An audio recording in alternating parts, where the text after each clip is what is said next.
সুপ্রভাত বন্ধুরা, কেমন আছো তোমরা? আশা করছি সবাই খুব ভালো আছো। আমরাও মোটামুটি ভালো আছি। আমি আলপনা, আমার নতুন আরও একটি ব্লগে তোমাদের সবাইকে জানাই অনেক অনেক স্বাগত আর অনেক অনেক ভালোবাসা। আজকের দিনটা কিন্তু খুবই স্পেশাল এবং ভীষণ ভালো দিন। আজ হলো শ্রাবণ মাসের প্রথম সোমবার। তো আজকে আমাদের বাবা শিবের দিন, তাই না? প্রত্যেকেই হয়তো, বেশিরভাগ মেয়েরাই হয়তো শিবের মাথায় জল ঢালতে যাবে, মেয়ে ছেলে সবাই। তো যাই হোক, আমরাও ঢালবো, তবে আমাদের এই বাড়ির পাশেই, আমাদের বাড়ির সামনেই যে মন্দির রয়েছে, আমাদের বাড়ির বাইরেই, তো ওখানেও জল ঢালা হবে, তো ওখানেই ঢালবো। আর নীলের সময় তখন অন্য জায়গায় যাই, মানে একটু দূরে যে মন্দির আছে সেখানে। তবে এখন আর যাবো না, এখানেই ঢেলে দেবো, কারণ সব জায়গায় বাবা তো সমান। তো যাই হোক, চলো বন্ধুরা, আজ এখন থেকেই তোমাদেরকে সাথে নিয়ে আজকের ভিডিও শুরু করছি। রাত্রেবেলা অনেক জামাকাপড়, বেডশিট, বালিশের কভার কালকে যে চেঞ্জ করেছিলাম সবটাই ভিজিয়ে রেখেছিলাম, তাই সকালবেলা উঠে আগে কেচে দিয়েছি, সঙ্গে বাসি কাজকর্ম কমপ্লিট করে স্নানটা করে নিয়েছি শ্যাম্পু করে, যেহেতু জল ঢালতে যাব। তাই জামাকাপড়গুলো মেলে দিচ্ছি। ওদিকে মেয়েকে কিন্তু টিউশন পাঠিয়েছি, স্কুল হয়তো যাবে না, কারণ মেয়েও জল ঢালবে। তো মেয়ে আর আমি দুজনে জল ঢালবো। আর কালকে তো নিরামিষ, কালকে কেন, সেই শুক্রবার থেকে নিরামিষ চলছে। তবে হ্যাঁ, আমাদের নিমাই দাস কন্টাই থেকে বনু কমেন্ট করেছিল, মানে জিজ্ঞেস করেছিল যে শ্রাবণ মাস করো না, পুরো শ্রাবণ মাস নিরামিষ খায় আর 5টা সোমবার উপবাস করে।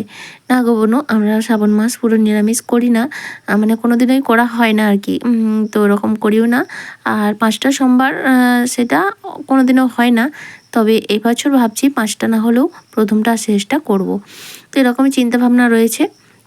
তো জামা কাপড়গুলো মেলে দিয়ে আমার ঘরের ঠাকুরকে যেভাবে আজকে মন্দিরে জল ঢালা হবে সেইভাবেই কিন্তু আমি করে নিয়েছি অফ ক্যামেরায়। আর দেখতেই পাচ্ছি ওই জন্য গলায় মালা পরেছি। আর সবুজ চুড়িটা কিন্তু আমি কালকে সকালে যখন পুজো দিয়েছিলাম তখন ঠাকুরের পায়ে ঠেকিয়ে তারপরে কিন্তু তোমাদের দাদাভাইয়ের হাত দিয়েই পরে নিয়েছি। সবুজ চুড়ি পরলে অ্যাকচুয়ালি পুরো মাসটা নিরামিষ খেতে হয়, কারণ এটা আমাদের বাঙালিদের রীতি নয়। তো এটা অবাঙালিদের রীতি, কিন্তু এখন ট্রেন্ডিং চলছে, সবাই পরছে এইভাবে। তবে সবুজ চুড়ি পরার অনেক কিন্তু নিয়ম আছে, সবটাই হয়তো আমরা পারি না। তো যাই হোক, যতটা সম্ভব ওই শিবের পায়ে ঠেকিয়েই তারপরে কিন্তু পড়েছি আর কি। মনস্কামনা জানিয়ে সব কিছু জানিয়ে পড়েছি। আর সারা মাস নিরামিষ করা সত্যি সেটা আমরা করতে পারি না। তো যাই হোক, এদিকে বিছানাটা গুছিয়ে নিচ্ছি। ওদিকে মেয়ে আসলে তার মন্দিরে কিন্তু বামুন ঠাকুর চলেও এসছে। আর যেহেতু বাড়ির সামনে, অসুবিধে নেই, যখন হোক গিয়ে ধুয়ে চলে আসবো। কারণ মানে রান্নাবান্না করার আগেই দেবো আর কি, মেয়ে আসুক, এলে ওকে স্নান করিয়ে আমি আরেকবার গা হাত ধুয়ে নেবো আর কি। যেহেতু এই তো বিছানা টিছানা গুছিয়েছি। আর আজকে সোমবার, হাটবার, তোমাদের দাদাভাই হাট গেছে, বাজার হাট নিয়ে আসুক। তবে আজকেও কিন্তু নিরামিষ হবে, তোমাদের দাদাভাই ভাত খাবে। তবে মেয়ে তো বাচ্চা মানুষ, ও কি করবে জানি না, খায় যদি খাবে নিরামিষ, কারণ এই জল ঢালাতে দেখছি আমাদের আশপাশে যারা জল ঢালছে তারা সবাই কিন্তু নিরামিষ ভাত খাচ্ছে। কালকেও নিরামিষ খেয়েছে, আজও নিরামিষ খাবে। তবে আমি কিন্তু সাবু ভিজিয়ে রেখেছি। আর তোমাদের দাদাভাইকে বলেছি একটু ফল টল নিয়ে আসতে আর কি। তো এই আর কি। তো এদিকে দেখো হাট থেকে চলেও এসেছে। আর এদিকে মেয়েও কিন্তু টিউশন থেকে এখনও আসেনি। হাট থেকে এনেছে কলমি শাক, সজনে ডাঁটা, বাঁধাকপি এনেছে। আর সত্যি কথা বলতে কি, এই কয়েকদিন না ভীষণ দাম সবজির, হচ্ছে হাত দেওয়া যাচ্ছে না। আসলে এক নাগাড়ে কয়েকদিন বৃষ্টি হওয়ার কারণে সমস্ত সবজি তো নষ্ট হয়ে গেছে, যার কারণে কিন্তু প্রচুর পরিমাণে দাম হয়ে গেছে। আর আমাদের জমিতে বেগুন গাছ আর যে লাগিয়েছিলাম সবটা যেন নষ্ট হয়ে গেছে। কত সুন্দর গাছ হয়েছিল, একটু একটু ফুলও ধরেছিল, এবার ফল হয়তো হতো। আর সেই সময় বৃষ্টি হয়ে সমস্ত কিছু নষ্ট হয়ে গেছে। ঘরে টুকটাক কিছু থাকলে কিন্তু অনেক উপকার হয়, কিন্তু এই বর্ষার জন্য সেটা নষ্ট হয়ে গেল। একভাবে বৃষ্টি তো, মাঝে যদি 2-4 দিন একটু ধরন দিত তাহলে কিন্তু গাছগুলো এরকম নষ্ট হতো না আর কি। আর যার কারণে এই সবজির পুরো লাগাম ছাড়া দাম। তো এই যা হোক, এই যে বাজার আজকে এনেছে, আর আজকে তো মাছ টাছের কোনো বালাই নেই, অনেক দিন হলো আমাদের নিরামিষই চলছে। তো একটু অসুবিধাই হচ্ছে, কারণ আমরা সেভাবে করি না তো। আর এদিকে ফলের মধ্যে ফলেরও প্রচুর দাম। তোমাদের দাদাভাই বললো, আমি বলেছিলাম শুধু কলা আর একটু আপেল আনতে, শসা তো থাকবেই, শসাও নিয়ে এসছে। আর আগে বাড়িতে মৌসুমি ছিল, তবে মৌসুমিটা খাবো না, কারণ মৌসুমি খালি পেটে মানে যেহেতু ভাত টাত খাওয়া হবে না, টক খেলে যদি অ্যাসিড হয়ে যায়। তো চলো, এদিকে সমস্ত গুছিয়ে মেয়ে আসতে ওকে স্নান টান করিয়ে আমি একটু গা হাত ধুয়ে রেডি হয়ে নিয়েছি মন্দিরে যাওয়ার জন্য। আর এই ঘটির মধ্যে সব নিয়ে নিয়েছি, দুধ, চিনি, হর্তকি নিয়েছি, ফলের জন্য বেলপাতা, দূর্বা, আতপ চাল, সমস্ত কিছু যা যা লাগে আর কি, সব কিন্তু ঘটির মধ্যে নিয়ে মা মেয়ে রেডি হয়েছি। মেয়েও দেখেছো সবুজ চুড়ি পরেছে কিন্তু। আর এসে যে আমাদের বাড়ির বাইরেই মন্দির, এটা তো আমাদের বাড়ি, ওই যে পেছনে দেখা যাচ্ছে ওটা আমাদের নিজের মন্দির, মানে আমাদের নিজেদের ধর্ম মন্দির। আর এটা হচ্ছে বাবা শিবের মন্দির। আর এর পাশে রয়েছে আমাদের মায়ের মন্দির, ওই যে মায়ের পুজোর সময় ভিডিও করেছে না, তো এটা খুব ভালো লাগে। আমার বাড়ির বাইরেই কিন্তু ৩টে মন্দির রয়েছে, একটা আমাদের নিজেদের আর একটা হচ্ছে দেশের। আর এই যে আটচালা, আর যখন ওই বাইরে একটু বেরিয়ে আসবো তখন কিন্তু একবারেই আরও সামনে, মানে এটাও সামনেই, বাড়ির থেকে বাইরে বেরোলেই। তো এইটা খুব ভালো লাগে, জানো তো, বাড়ির বাইরে এরকম মন্দির থাকলে ভীষণ ভালো লাগে। তা ওখানে জল টল ঢেলে দিয়ে চলে এলাম। আর এই যে সাবু ভিজিয়ে রেখেছিলাম, মেয়েকে একটু দিয়েছি, আমি একটু নিয়ে খেয়ে নিলাম। তারপর রান্নাবান্না বসিয়ে দিয়েছি।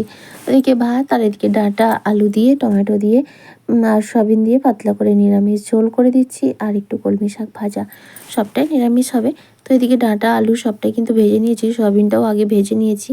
তো এখন দিয়ে নিচ্ছি, মশলা বলতে কিছুই নয়, ওই ধনে জিরে লঙ্কা হলুদ গুঁড়ো এইসবই। পেঁয়াজ টেয়াজ তো দিচ্ছি না, শুধু টমেটো দিয়েছি একটু আর কি। এদিকে তরকারিটা কিন্তু আমার রেডি হয়ে গেছে। আর এবার শাকটা ভেজে নিলেই রান্নাবান্না কমপ্লিট। তো এখন পর্যন্ত ঠিক আছে, দুপুরের পর থেকে ক্লান্তিটা আসে আর কি, দুপুরের পর। আর দুদিন তো বেশ ধরন ছিল, আজকে দুপুরের পর আবার সেই বৃষ্টি। আর ভালো লাগে না, দুদিন ধরন ছিল, বেশ খুশি খুশি ছিল। যত জামা কাপড় কাচতাম বেশ ভালো সুন্দর শুকিয়ে ছিল। রোদ দেখে অনেক কাজের পরিকল্পনা করেছি যে আর দুটো দিন, মানে আজকের দিনটা কাটুক। যেহেতু আজকে জল ঢালতে যাবো, তাই আজকে কোনো কাজ সেরকমভাবে ভারী কাজ করতে পারবো না। তাই জন্য পরিকল্পনা ছিল আজকের দিনটা কাটুক, তারপরে ঘরের কাজকর্ম কিছু করব আর কি। কিন্তু সব ভেস্তে গেল আবারও বৃষ্টি হয়ে। যাই হোক, এদিকে শাকটাও ভাজতে বসিয়ে দিলাম, দুটো কাঁচা লঙ্কা একটু কালো জিরে ফোড়ন দিলাম। আর এদিকে দেখো, খেয়ে দিয়ে একটু শুয়েছিলাম, হঠাৎ করে প্রচুর পরিমাণে মেঘ, অনেক জামা কাপড় মেলা ছিল, সঙ্গে সঙ্গে তুলে দিলাম। আর তারপরে দেখো বৃষ্টি, এখন বাজে 3:30 মতো। আর ওয়েদার দেখে মনে হচ্ছে না সন্ধ্যা হয়ে গেছে, তাই না? বৃষ্টি শুরু হয়ে গেছে, মুষলধারে একটু হয়ে গেল, এখন টিপ টিপ করে হচ্ছে। এই যে শুরু হলো, আবার সারাদিন সারা রাত চলতেই রইলো। ভালো লাগে না এরকম একঘেয়েমি বৃষ্টি, আর ভালো লাগে না। যাই হোক, তারপরে আর কি বৃষ্টি হচ্ছিলো, কারেন্ট ছিল না, কোনো কাজকর্ম নয়, ওই শুয়ে শুয়ে সময় কাটিয়েছি। তারপরে এখন সন্ধ্যা হয়ে গেছে, আর সন্ধ্যা তোমাদের দাদাভাইকে দিতে বললাম, দিয়ে দিল। কারণ জল ঢালার পরে আমার যে চিন্তা ভাবনা হচ্ছিল সেটাই কমপ্লিট হয়ে গেছে। তো সেই জন্য তোমাদের দাদাভাই সন্ধ্যাটা দিয়ে নিল।